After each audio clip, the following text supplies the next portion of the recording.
बोलो सतगुरुदेव की जय। बंदी छोड़ कबीर परमेश्वर जी की जय। बंदी छोड़ गरीबदास जी महाराज जी की जय। स्वामी रामदेवानंद जी गुरु महाराज जी की जय।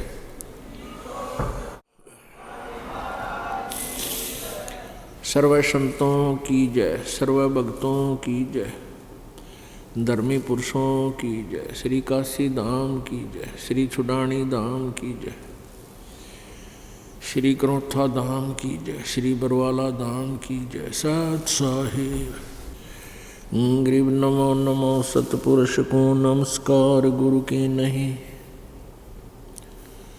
सुर नर मुनि जन साधुआं संतों सर्वदी नहीं। सतगुरु साहिब संत सब डंडो तुम प्रणाम।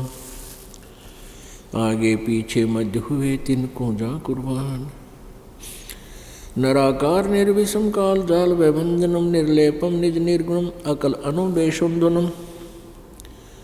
सोहम सुरति समाप्तम सकल समाना निर्तलय उज्ज्वल हिरंबर हरदमम बेपरवा अथाह वार पार नहीं मध्यतम। ग्रीब जो सुमर सिद्ध होई गणनायक गलताना। करो अनुग्रह सोई पारस पद परवाना। आदि गणेश मनाऊं गणनायक देवन देवा। चरण कमल लो लाऊं आदंत करूं सेवा।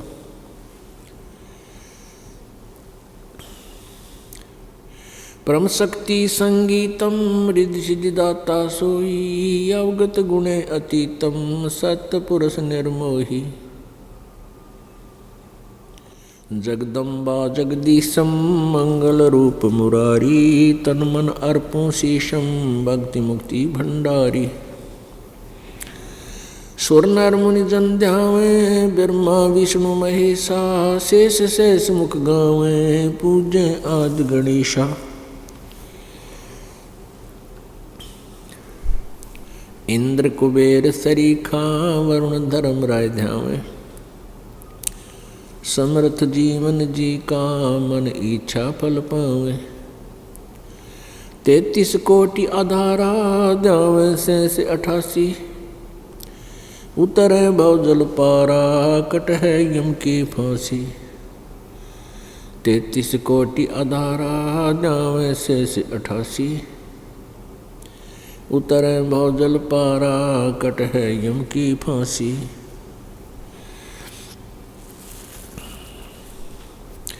कर जोरूं विनती करूं धरूं चरण पर शीस।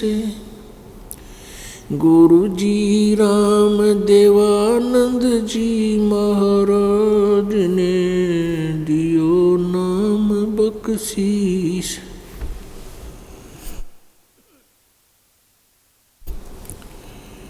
कोटि कोटि सिजदा करूं कोटि कोटि प्रणाम।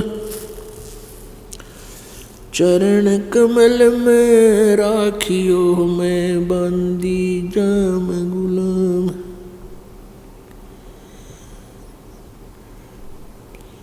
कुत्ता हूँ गुरुदेव का रामपाल दास का नाम। गले प्रेम की जेवड़ी जाखें चोवा जाऊं। तो करो तो बावड़ू दूर दूर करो तो जाऊं। जो राखो तो ही रहूं जो देवो सो खाऊं।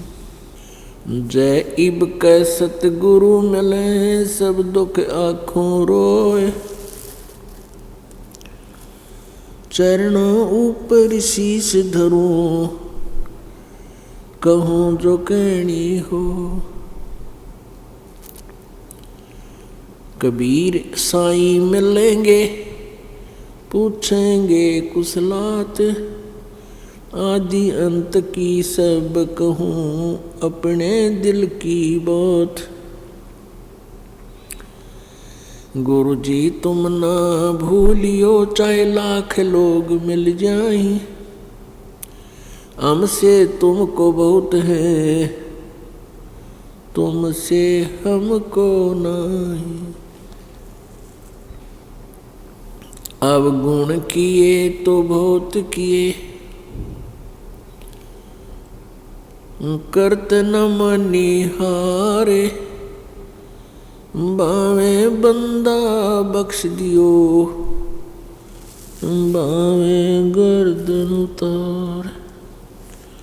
अब गुण मेरे बाप जी बख्शो गरीब नवाज।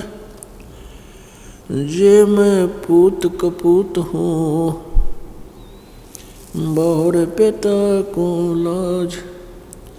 मैं अपराधी जन्म का, नख सिख बरे विकार। तुम दाता दुख भंजना, मेरी करो संभार। परम पिता परमात्मा सारी सृष्टि के रचनहार कुल मालिक कबीर परमेश्वर जी अपनी प्यारी आत्माओं को यथार्थ ज्ञान देने के लिए इस काल के लोक में आते हैं। वो हमें आकर बताते हैं कि तुम यहाँ काल के जाल में फंसे हुए हो, जन्म और मृत्यु के इस दीर्घ रोग से ग्रस्त हो।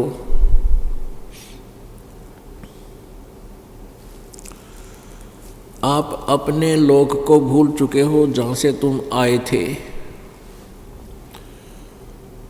इस काल भगवान ने इस ब्रह्म अर्थात ज्योति निरंजन इस काल ने आप जी को मिसगाइड किया हुआ है, आपको धोखे में देकर रखा हुआ है। आपको यहाँ एक झूठे लालच में फंसा कर रखा हुआ है और आपके ऊपर इस त्रिगुणमयी माया का विशेष प्रेशर है, दबाव है। ये आपके बस की बात नहीं है कि आप यहाँ से अपना हृदय हटा सको। उसके लिए परमात्मा ने आके एक जड़ी बताई है। इस काल के दबाव को अपने ऊपर से हटाने के लिए परमेश्वर कबीर जी ने हमें एक तरीका बताया है, विधि बताई है। उसको हम सही ढंग से पालन करते हुए, उसी विधि से अपनी धार्मिक क्रियाओं को करते हुए हम इस काल के प्रेशर को भी, दबाव को भी हटा सकते हैं और अपने उस स्थान को भी पा सकते हैं जहाँ हम कभी मरते नहीं थे। यहाँ पर हमारी जन्म और मृत्यु सभी की है, चाहे कोई भी है। यहाँ ब्रह्मा जी हैं, विष्णु जी, शिव जी, ये भी जन्मते और मरते हैं। इनको भी यही रोग लगा हुआ है, जन्म और मृत्यु का। और जब तक हमारा जन्म और मृत्यु का ये सिलसिला, ये झंझट समाप्त नहीं होगा, हम सुखी नहीं हो सकते। परमात्मा कबीर जी ने आगे हमें समझाना चाहा है कि यहाँ कोई प्राणी सुखी नहीं है। निर्धन ये सोचता है मेरे पास धन हो जावे मैं सुखी हो जाऊं, लेकिन धनी व्यक्ति कभी सुखी नहीं हो सकता। वैसे तो इस काल के 21 ब्रह्मांड में, इस ज्योति निरंजन ब्रह्म भगवान के 21 ब्रह्मांड में कहीं सुख नाम की वस्तु नहीं है। लेकिन हम यथार्थ सुख से परिचित नहीं है, इसलिए हमने इस झूठे सुख को ही सुख मान लिया। परमेश्वर कबीर जी ने बताया है कि झूठे सुख को सुख कहे, ये मान रहा मनमोद, ये सकल चबीना काल का, कुछ मुख में कुछ गोद। निर्धन सोचता है मैं धनवान हो जाऊं तब सुखी होऊंगा। धनवान को सपने में भी सुख नहीं होता। धनवान सोचता है कि ये राजा लोग सुखी होंगे, राजा लोग इनसे भी महादुखी होते हैं। एक परिवार का मुखिया जिसमें 5-6 सदस्य ही होते हैं, उनकी व्यवस्था में, पालन पोषण में, उनके गर्मी सर्दी के कपड़े, ब्याह शादी, इसी व्यवस्था में कितना परेशान रहता है, कितना बिजी रहता है, वो सुखी नहीं होता। और एक बहुत बड़े अक्षेत्र का मुखिया, राजा जो है प्रजा का पिता होता है, और राजा को स्वाभाविक होता है कि उसकी जनता दुखी ना हो, क्योंकि जनता दुखी होकर के फिर विद्रोह कर देती है। उसकी एक मजबूरी होती है, जनता को खुश रखूं, उसको पूरी सुविधाएं दूं ताकि वो मेरा विरोध ना कर ले। तो इस कारण से राजा सारा दिन रात दुखी रहता है, क्योंकि एक छोटे से परिवार का मुखिया कितना दुखी होता है उनकी व्यवस्था में, और राजा तो फिर बहुत बड़े क्षेत्र का प्रबंधक हो गया। तो यहाँ परमात्मा कहते हैं राजा ये सोचता है कि स्वर्ग के देवता ही सुखी होंगे। स्वर्ग के देवताओं को भी कोई सुख नाम की चीज़ नहीं है। जिसको वो सुख मानते वो सुख नहीं, कुबद है। वो कुबद करते हैं। जैसे स्वर्ग में चले गए, स्वर्ग में क्या वस्तु है? अच्छे नाच गाने, नंगे नाच, सारे उल्टे कर्म। अपनी कमाई तो यहाँ से पुण्य करके ले गए थे, वहाँ बैठकर उनको बर्बाद कर लेते हैं, और फिर आकर के पशु योनि में, पक्षी की योनि में यहाँ फिर कष्ट उठाते हैं। अब देवता लोग समझते हैं इंद्र सुखी होगा, इंद्र देवताओं का राजा है। लेकिन इंद्र के जीवन से आप परिचित हो जाओगे तो सपने में भी इंद्र की गद्दी, राज्य की आप इच्छा नहीं करोगे, क्योंकि इंद्र अपने शासन काल को पूरा करके जब मृत्यु को प्राप्त होता है, वो सीधा गधे के शरीर को प्राप्त करता है, गधा बनता है। तो बताओ उसका क्या करेंगे हम? अब उस स्वर्ग के राज ने भी के चाटेंगे। अपनी जो पुण्य थे वो तो राज्य के करके वहाँ बकवाद करके, क्योंकि राजा भी, इंद्र भी स्वर्ग सुखी नहीं है। इन पुराणों के अंदर देखिएगा, इंद्र के ऊपर, देवताओं के ऊपर राक्षसों ने दावा बोल दिया, और राजा भी ना, इंद्र भी राज छोड़ कर भाग गया, गद्दी जा छुपा किते गुफाओं में, धक्के खाता इंडिया। यहाँ सारे मार मार हो रही है। अब इंद्र सोचता है कि ब्रह्मलोक में गए हुए साधक वो ही सुखी होंगे। ब्रह्मलोक एक उच्च क्वालिटी का, उच्च स्तर का रेस्टोरेंट है, वहाँ और ज़्यादा बकवाद है। एक समय मार्कंडे ऋषि तपस्या कर रहा था, तप कर रहा था। इंद्र को एक चिंता लग जाती है, इंद्र को एक इंस्ट्रक्शन दी जाती है स्वर्ग के राजा को कि तेरे शासन काल में यदि किसी ने इंद्र की गद्दी प्राप्त करने योग्य धार्मिक अनुष्ठान कर लिए तो तेरे को बीच से ही गद्दी से वंचित कर दिया जाएगा, राज्य से रहित कर दिया जाएगा। उसके लिए इंद्र क्या करता है कि कोई ऐसी साधना ना कर ले, उसकी साधना को खंड करवाता है।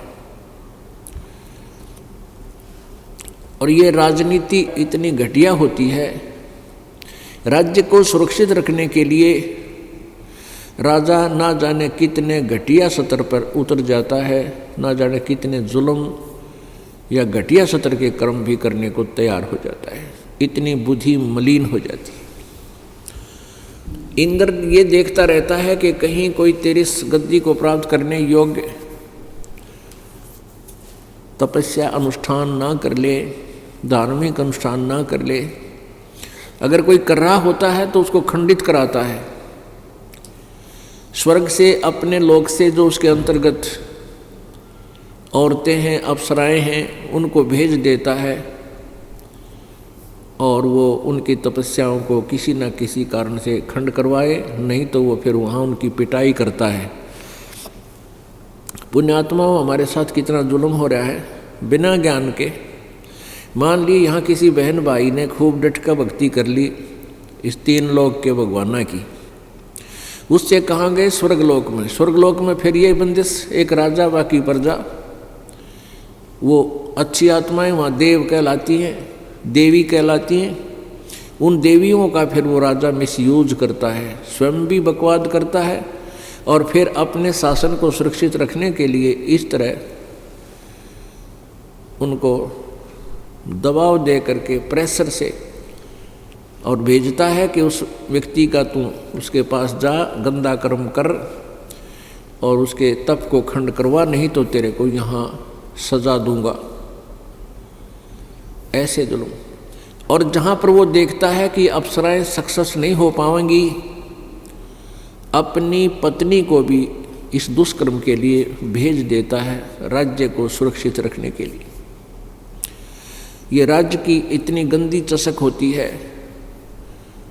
परमात्मा कहते हैं आपको जब ये ज्ञान होगा, सतगुरु मिले तो इच्छा मेटे पद्मल पदे समाना, कोई संत मिलेगा तो यहाँ से ऐसे ज्ञान दे करके आपकी बुद्धि को हटा करके सतलोक में जोड़ेगा। और जहाँ आशा ता बासा होई, मन कर्म वचन सुमरियो सोई। इंद्र ने एक अप्सरा भेजी मार्कंडे गोसाई, ऋषि मार्कंडे गोसाई की जो ना तपस्या को भंग कराने के लिए। उस उर्वशी ने बहुत सुंदर हार श्रृंगार किया, पूरे शरीर के ऊपर सुंदर सुगंधित लेप किया और वहाँ मार्कंडे ऋषि जहाँ बैठे तप कर रहे थे उसके सामने डांस करने लगी और अपनी सिद्धि से वहाँ एक ऐसा माहौल बना दिया, ऐसा वातावरण बना दिया, बहुत सुंदर, ना गर्मी ना ठंड, सर्दी रही, बसंत जैसा मौसम बना दिया और वहाँ डांस करने लगी।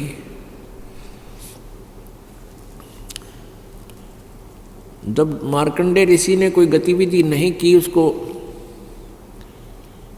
आकर्षित नहीं हुआ तो निवस्त्र होगी वह बिल्कुल। तो मार्कंडे ऋषि ने कहा कि हे बेटी, हे माई, हे बहन, यहाँ किस कारण आई, अपना उद्देश्य बता।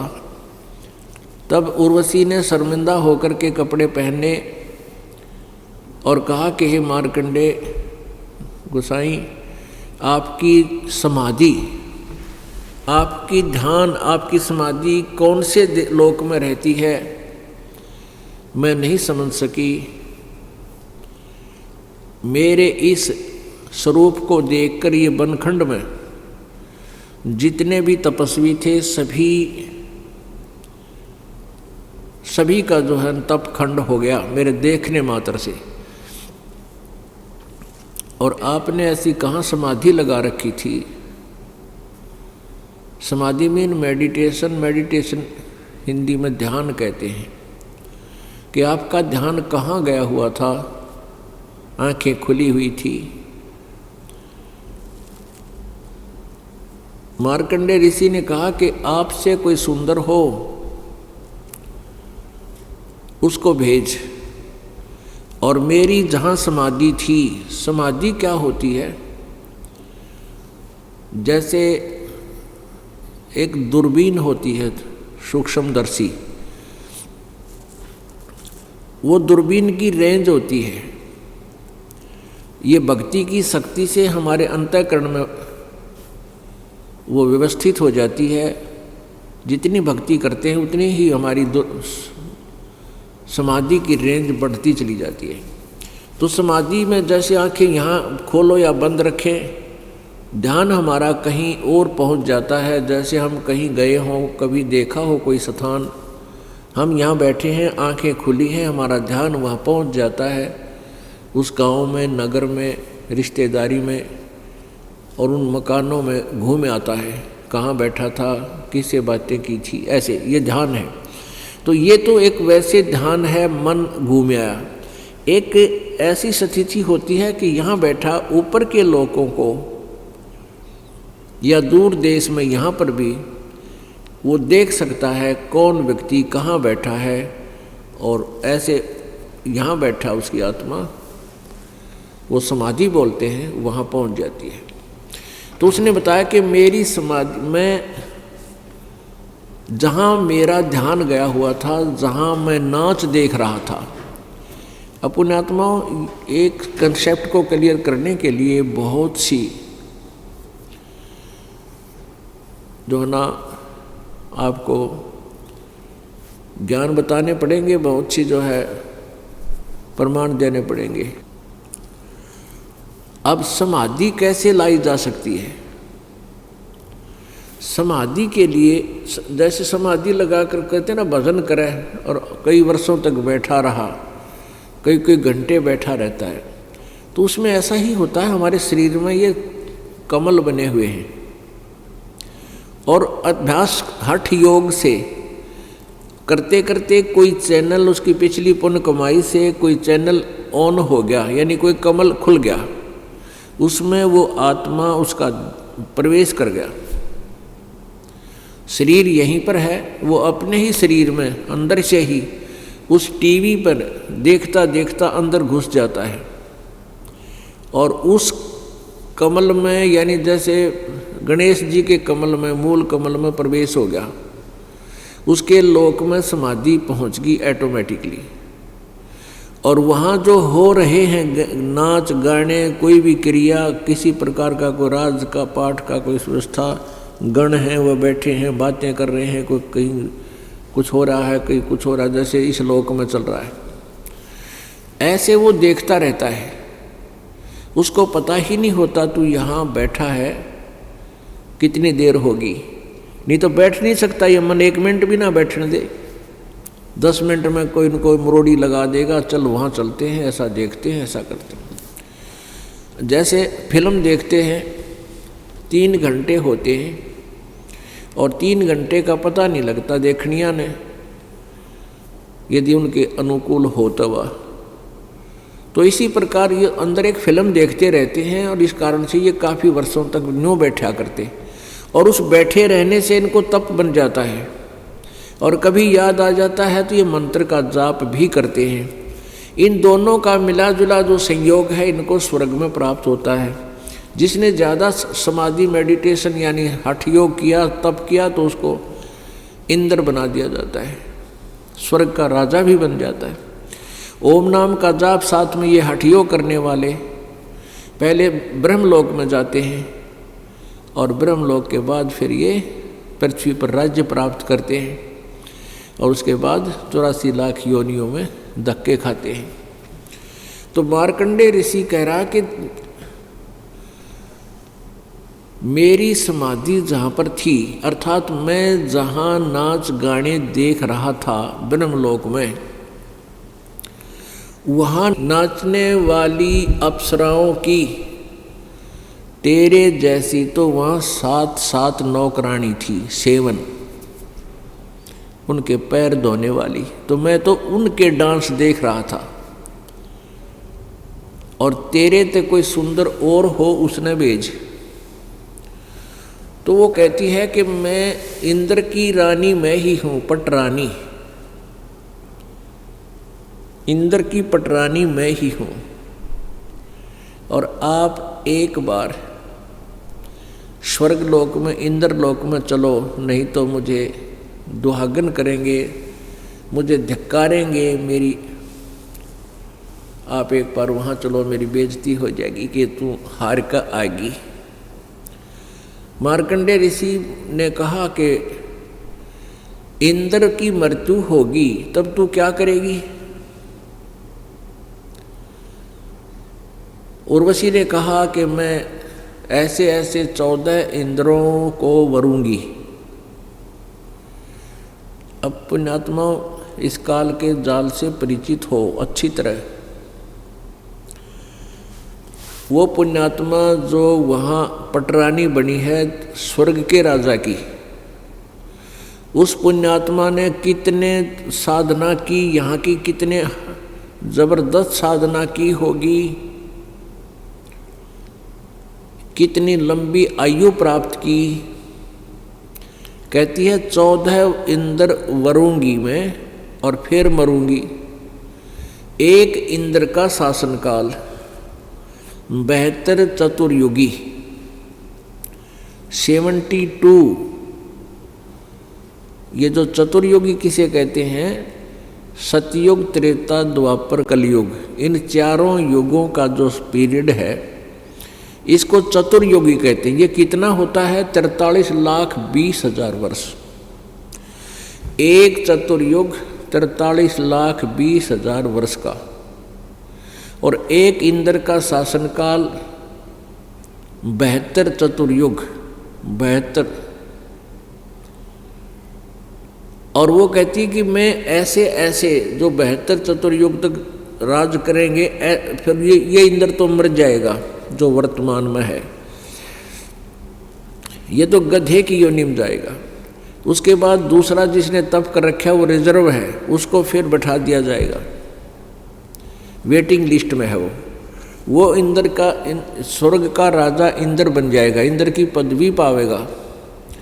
फिर 72 चौकड़ी युग पूरा करके वो भी मर जाएगा। ऐसे 14 इंद्र मरेंगे, अपना शासनकाल पूरा करेंगे, तब तक मैं प्रत्येक इंद्र के साथ उस स्वर्ग में आनंद लेती रहूंगी, उनकी पत्नी बनी रहूंगी।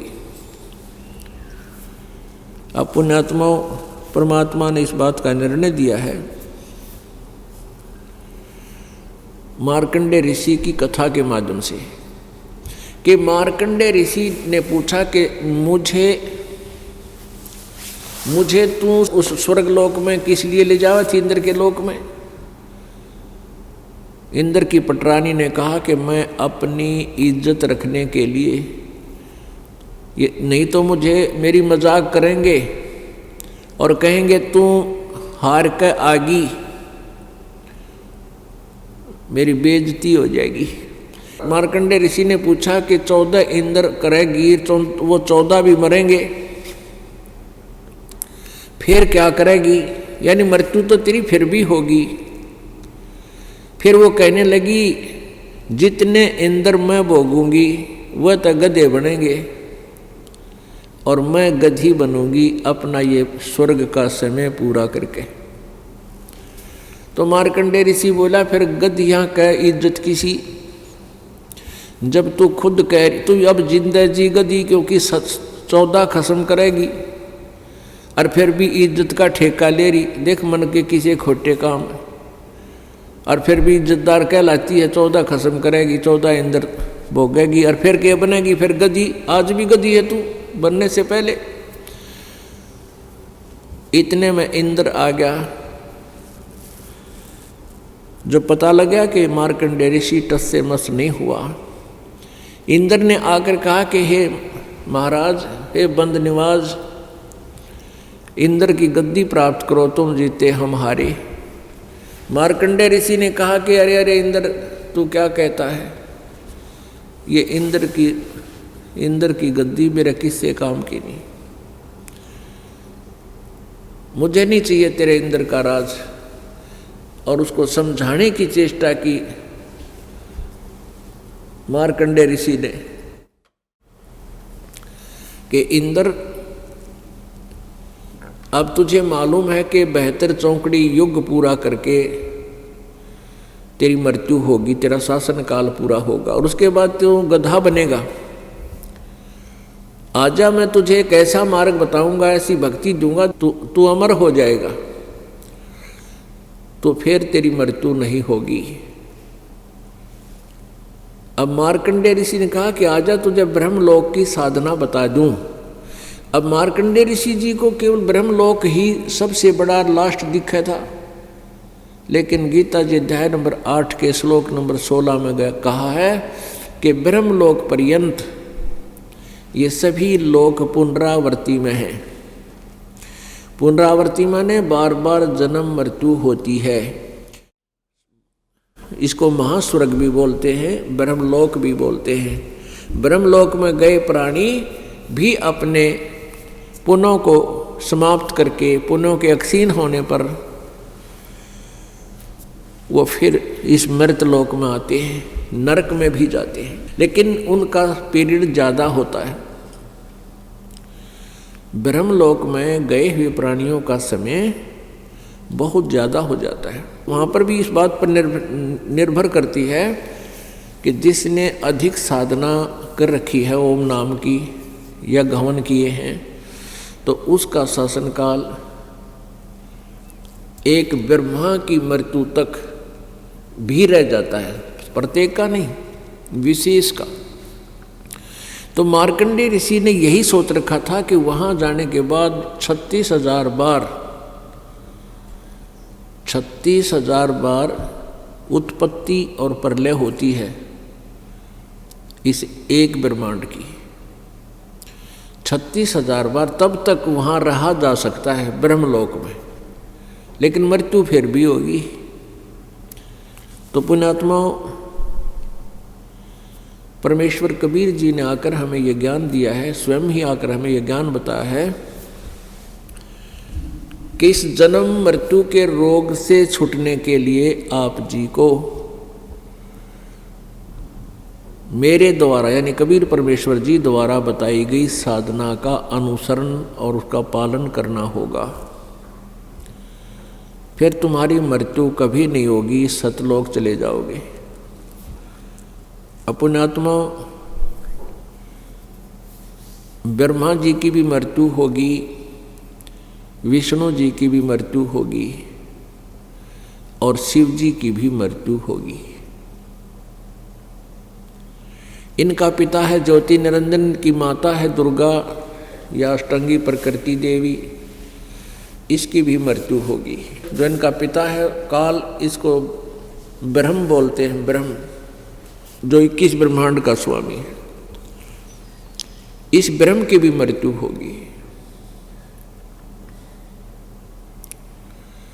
अब यहाँ थोड़ा सा कंसेप्ट क्लियर करना पड़ेगा, क्योंकि पवित्र हिंदू धर्म के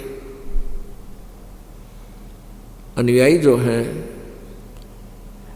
हिंदू, ये ब्रह्मा विष्णु महेश को अजरो अमर मानते हैं दंत कथा के आधार पर, लोक वेद के आधार, जबकि इनकी जीवनी में लिखा है कि इनका जन्म मृत्यु होता है।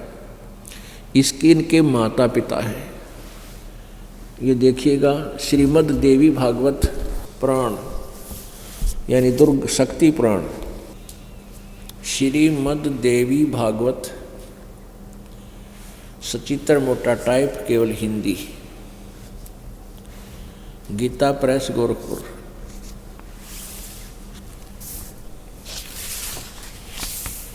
श्रीमद् देवी भागवत सचित्र मोटा टाइप केवल हिंदी, संपादक हनुमान प्रसाद पोदार, चिमनलाल गोस्वामी।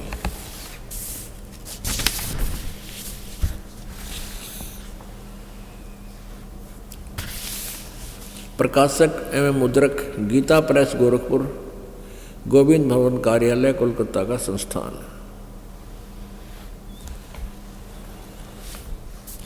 इसके तीसरे सकंद में 123 पृष्ठ पे है।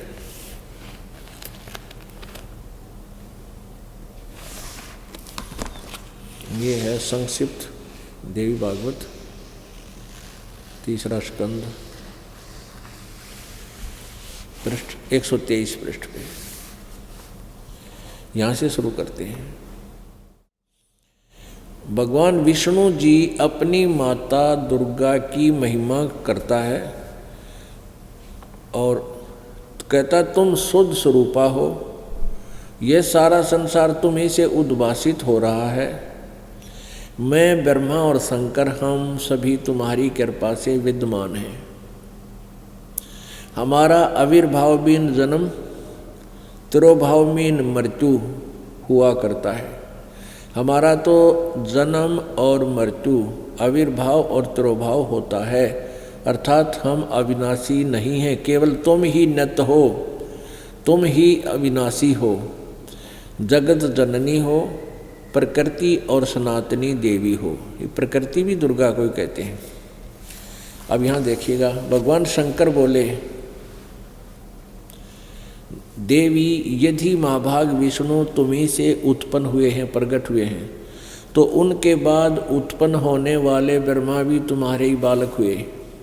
फिर मैं तमोगुणी लीला करने वाला शंकर क्या तुम्हारी संतान नहीं हुआ? अर्थात मुझे भी उत्पन्न करने वाली तुम ही हो। शिवे, संपूर्ण संसार की सृष्टि करने में तुम बड़ी चतुर हो। इस संसार की सृष्टि, स्थिति और संहार में तुम्हारे गुण सदा समर्थ हैं। उन्हीं तीनों गुणों से उत्पन्न हम ब्रह्मा, विष्णु एवं शंकर, यानी रजगुण ब्रह्मा, सतगुण विष्णु, तमगुण शिवजी शंकर नियम अनुसार कार्य में तत्पर रहते हैं।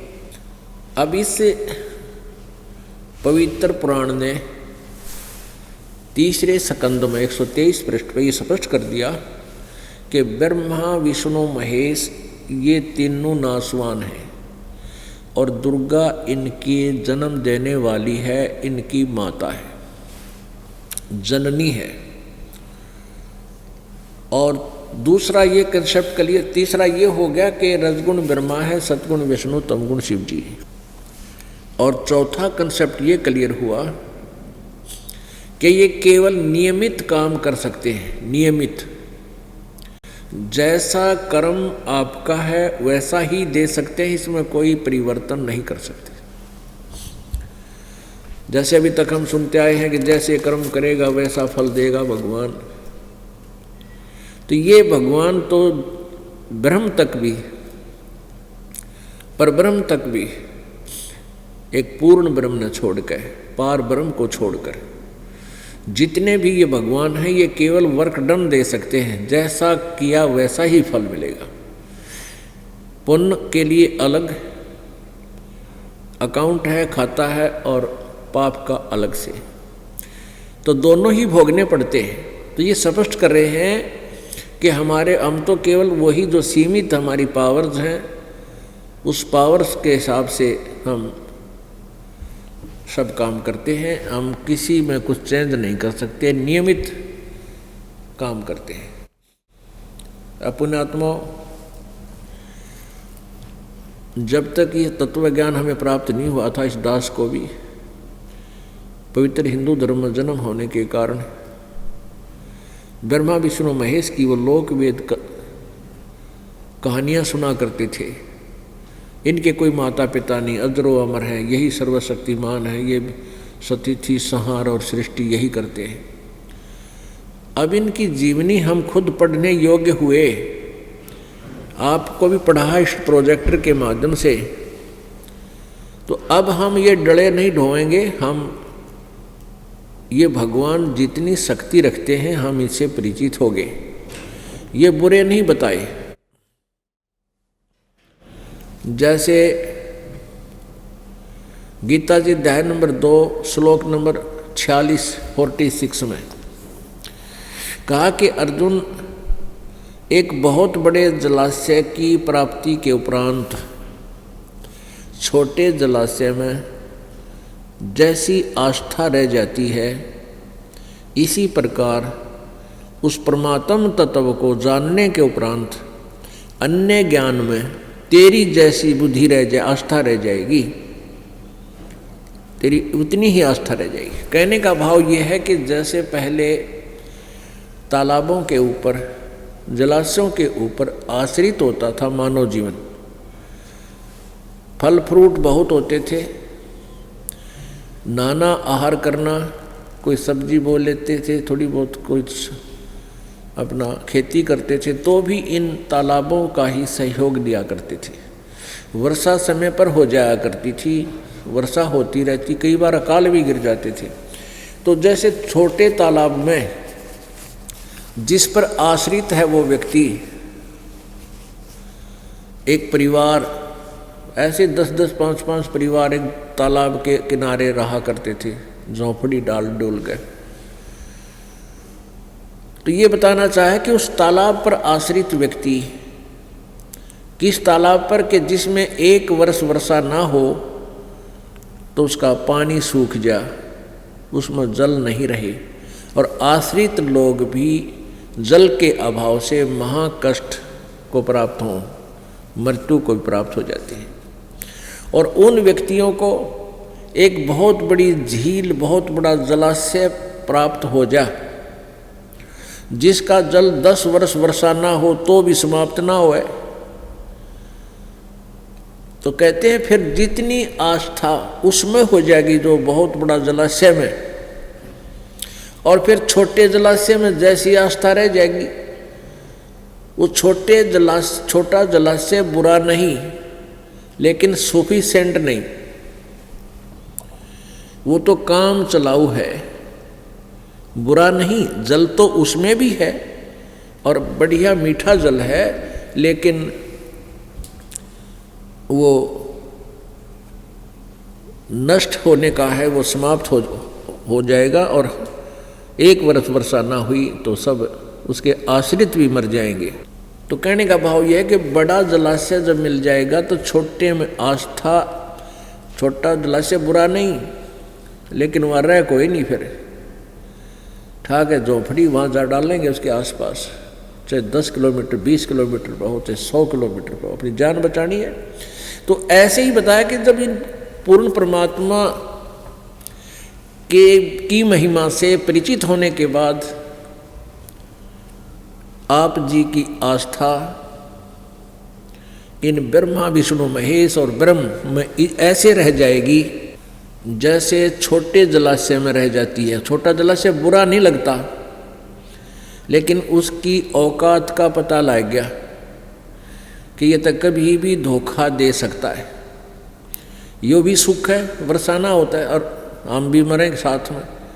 फिर कोई उधर दौड़ के चला जाता है, वहाँ तुरंत पहुँच जाते हैं। इसी प्रकार पुण्यात्माओं, आप जी को और हमें सभी पहले ज्ञान नहीं था, और हम इन्हीं भगवानों पर, इसी जलाशय पर आश्रित थे।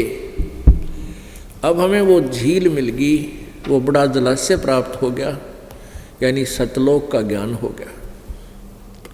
तो वहाँ चलने की, वहाँ पहुँचने की तैयारी करनी चाहिए। उसके लिए क्या बताते हैं, परमात्मा ने आके बताया है कि उसके कुछ प्रोसीजर है, उसको अपनाइए, कुछ क्रियाएं हैं वो कीजिए, फिर आप वहाँ पहुँच जाओगे, जहाँ जाने के बाद फिर कभी किसी वस्तु का अभाव आपको नहीं होगा। उसके लिए सबसे पहले बताया है कि सतगुरु की खोज करो। पुण्यात्मा, वैसे तो गुरु शब्द पर्याप्त है। गुरु वो होता है जो कोई मार्गदर्शन करता है। जैसे वैसे तो गुरु जैसे कोई आम व्यक्ति है, कोई लकड़ी का गुरु है, कोई लोहे का गुरु है, कोई मटके बनाना सिखा वो गुरु है, कोई आभूषण बनाने सिखाता वो गुरु है, कोई अक्षर ज्ञान कराते हैं टीचर वो गुरु हैं। और प्रारंभ में माता पिता भी गुरु होते हैं, बच्चे को उठना बैठना खिलाना चलना बोलना सिखाते हैं। लेकिन हम जिस गुरु के बारे में बात कर रहे हैं वो आध्यात्मिक गुरु अर्थ टीचर। तो गुरु शब्द बहुत होता है ये समझाने के लिए कि गुरु क्या ज्ञान देते हैं, लेकिन ये नकली गुरु अधिक हो जाने के कारण यहाँ सतगुरु शब्द लिखना पड़ा, उसके साथ सत लगाना पड़ा। सत माने सच्चा, सच्चा गुरु, सद्गुरु। तो सद्गुरु जब मिले, सबसे पहले हमने सद्गुरु की खोज करनी पड़ेगी। और सतगुरु सोए जो सत शब्द बतावे, सतगुरु सोए सतनाम बतावे, और गुरु कछु काम न आवे। सदगुरु वही है जो सतनाम देता है। ये बहुत से कबीर पंथी भी सतनाम देते हैं। वो क्या बताते हैं? सतनाम सतनाम जप लो। ऐसे नहीं, सतनाम कोई जाप नहीं है करने का। सतनाम का अर्थ है सच्चे नाम। वो सच्चा नाम 2 अक्षर का होता है, जिसमें एक ओम अक्षर है और एक सांकेतिक है। वो ये दास बताओगा उपदेशी को। गीता जी अध्याय नंबर 17 के श्लोक नंबर 23 में पूर्ण परमात्मा की प्राप्ति का विधान बताया है। ओम तत्सत इति निर्देश है ब्रह्मण त्रिविध समर्थ ब्राह्मणा तेन विदा विहिता च पुरा। कहते हैं उस सच्चिदानंद घन ब्रह्म की प्राप्ति का, उस सतलोक को प्राप्त करने का गीता जी अध्याय नंबर 15 के श्लोक नंबर 4 में कहा कि तत्वदर्शी संत की प्राप्ति के उपरांत इस उलझी हुई गुत्थी को तत्व ज्ञान रूपी शस्त्र से काटकर उसके पश्चात परमेश्वर के उस परम पद की खोज करनी चाहिए, जहाँ जाने के बाद ये प्राणी फिर लौटकर संसार में कभी नहीं आता, अर्थात जन्म मृत्यु के इस दीर्घ रोग से सदा के लिए मुक्त हो जाता है। और जिस परमेश्वर ने संसार रूपी वृक्ष की रचना की, अर्थात पूरे सब ब्रह्मांडों की जिसने रचना की, वो कुल मालिक सृजनहार है। और मैं भी, यानी गीता ज्ञानदाता कहता है कि मैं भी उसी की शरण में हूँ। इस प्रकार ध्यान करो, उसी की पूजा करो। तो उसकी पाने के लिए, उस सतलोक में जाने के लिए, उस परम पद को प्राप्त करने के लिए कि जहाँ फिर जन्म मृत्यु कभी नहीं होती, उसके लिए यहाँ बताया है 17वें अध्याय के 23वें श्लोक में कि उस सच्चिदानंद घन ब्रह्म का, उसकी प्राप्ति का केवल ओम तत्सत, यह है 3 मंत्र के जाप का और 3 विधि से जाप करने का निर्देश है। निर्देश माने फाइनल फैसला। अब जो सदग्रंथ बोलने वाला ब्रह्म कह रहा है कि ये निर्देश है, ये मेरा ऑर्डर है, नथिंग एल्स।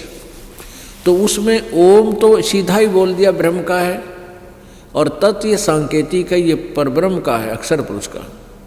और इसमें एक तत् जो ये गुप्त है, सांकेतिक, ये दास बताएगा। तो उस दोनों के मिल जाने से वो सतनाम बनता है। तो यहाँ बताया है। और फिर सत शब्द जिसको सार नाम भी कहते हैं। तो यहाँ ओम तत् ये 2 मिलकर सतनाम बन जाता है। तत् ही सांकेतिक है और सत ये सार नाम की तरफ संकेत है। तो ऐसे ये तीनों मंत्रों का जाप 3 ही प्रकार से होता है, ये दास आपको बताएगा। और जिनको प्राप्त हो चुका है उनको भी मालूम है। तो यहाँ कहते हैं गुरु सोए सतनाम बतावे, और गुरु कोई काम न आवे। अन्य जो गुरु हैं वो केवल संसार की क्रियाओं को ही हमें समझा पाते हैं और केवल एक रोजी रोटी तक ही सीमित हम रह जाते हैं। जो गुरु है, सदगुरु वही है जो सच्चा नाम बतावे। और अन्य गुरु जो भक्ति मार्ग के भी जो अन्य गुरु हैं, नकली हैं, झूठे गलत मंत्र देते हैं, गलत ज्ञान रखते हैं, समझाते हैं, तो वो गुरु हमारे काम नहीं आवे। इसलिए सदगुरु शब्द का प्रयोग करना पड़ा, जो सच्चा गुरु। तो परमात्मा पाने के लिए सच्चे गुरु की तलाश करनी चाहिए। पुण्यात्माओं,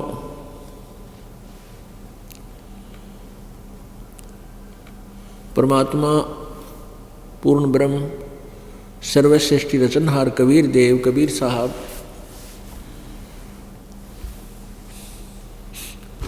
ये अपनी प्यारी आत्माओं को यथार्थ ज्ञान कराने के लिए स्वयं ही सतलोक से, अमरलोक से चल कर आते हैं, जहाँ इनका निज स्थान है। और यहाँ आकर के उस तत्व ज्ञान को हमें बताते हैं। तो उसमें क्या बताते हैं, एक समय परमात्मा कबीर जी आज से 600 वर्ष पहले, लगभग 600 वर्ष पहले, सन 1398 से सन 1518 तक 120 वर्ष इस धरातल पर एक जनसाधारण की भूमिका करके, एक तत्वदर्शी संत की भूमिका करते हुए और अपने एक तत्वदर्शी संत की भूमिका, एक अच्छे शिष्य में क्या गुण होने चाहिए और एक अच्छे भक्त में कितनी आस्था हो भगवान में और कितना विश्वास हो और कैसी उसकी रहनी हो, कैसे उसका जो है ना दिनचर्या हो, इसका एक प्रैक्टिकल रूप प्रत्येक युग में वो करके जाते हैं। एक जनसाधारण जैसी भूमिका करते हैं, अपने कर कमलों से निर्वाह करके अपना गुजारा करते हुए भक्ति भी करते हुए नजर आते हैं। वो तो परमात्मा होते हैं, लेकिन हमारे लिए उदाहरण देते हैं कि ऐसी साधना करने से तुम पार होगे। तो ऐसी लीला वो करने के लिए आए हुए थे। और एक जुलाहे का कार्य करने से, ताना कपड़ा बुनने के कारण, जुलाहे का कार्य करने के कारण वो जुलाहा कहलाए। वो परमात्मा सहशरीर आए थे, किसी माँ से जन्म नहीं लिया था। काशी शहर जिसको बनारस भी बोलते हैं, उस काशी शहर के अंदर एक लहर तारा नामक तालाब है, आज भी विद्यमान है। उसमें तो और ज़्यादा वो अपने यथार्थ रूप में था। उसमें कमल के फूल खिले हुए थे।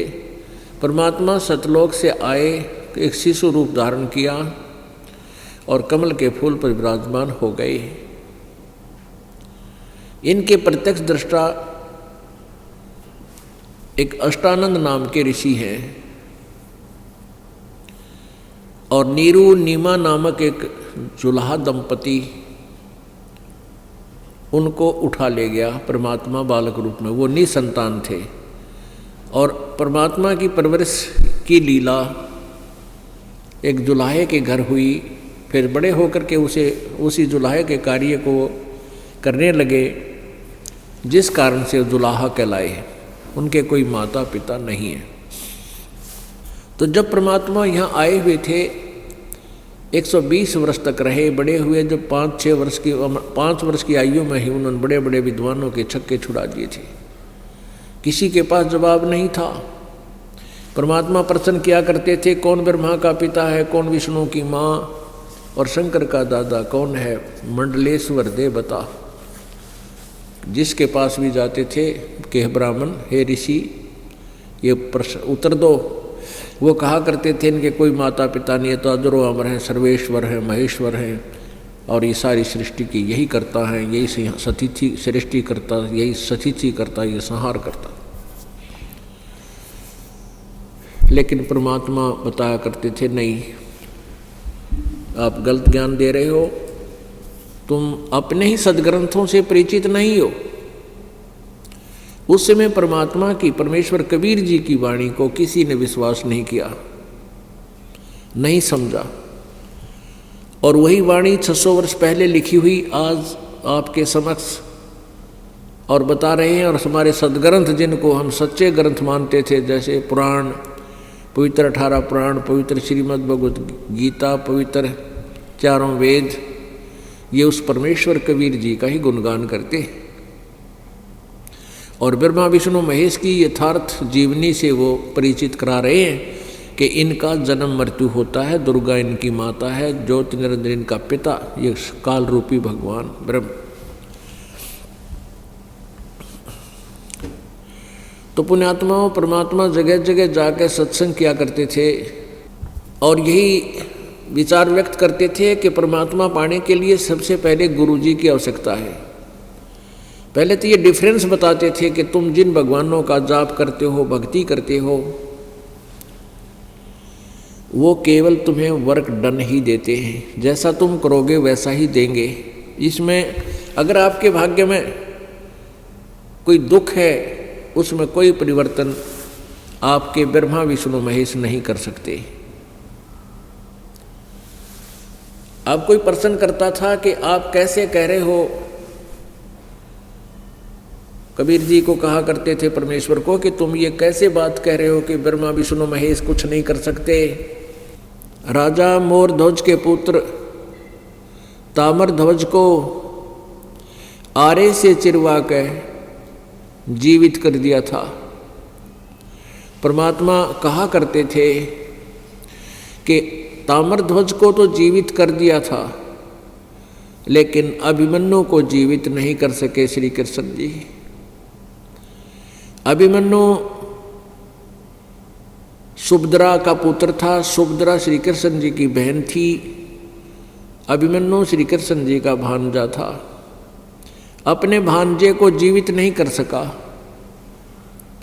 जबकि पांडवों का कुल नाश हो रहा था। श्री कृष्ण रो रहा था, सारे पांडवों का परिवार रो रहा था, सुभद्रा भी टक्कर मार रही थी इकलौते पुत्र की मृत्यु के उपरांत। श्री कृष्ण जीवित नहीं कर सके। अब इसका कारण क्या है? परमात्मा ने बताया कि श्री कृष्ण जी उर्फ विष्णु, विष्णु जी, ब्रह्मा जी, शिव जी, ये केवल जैसा जिसका कर्म है उतना ही दे सकते हैं। हाँ, इतनी पावर इनमें है, जैसे किसी का शरीर काट दिया ये दोबारा जोड़ सकते हैं। जैसे तामर ध्वज को आरे से चिरवा कर 2 फाड़ करवा दिया था, मृत्यु को प्राप्त हो गया था, उस शरीर को भगवान श्री कृष्ण जी ने पुनः जोड़ दिया, फिर जीवित कर दिया। क्योंकि तामर ध्वज के श्वास शेष थे, उसकी जीवन शेष था, वो भी उसकी आयु बची हुई थी, इसलिए श्री कृष्ण जी ने उसको जीवित कर दिया।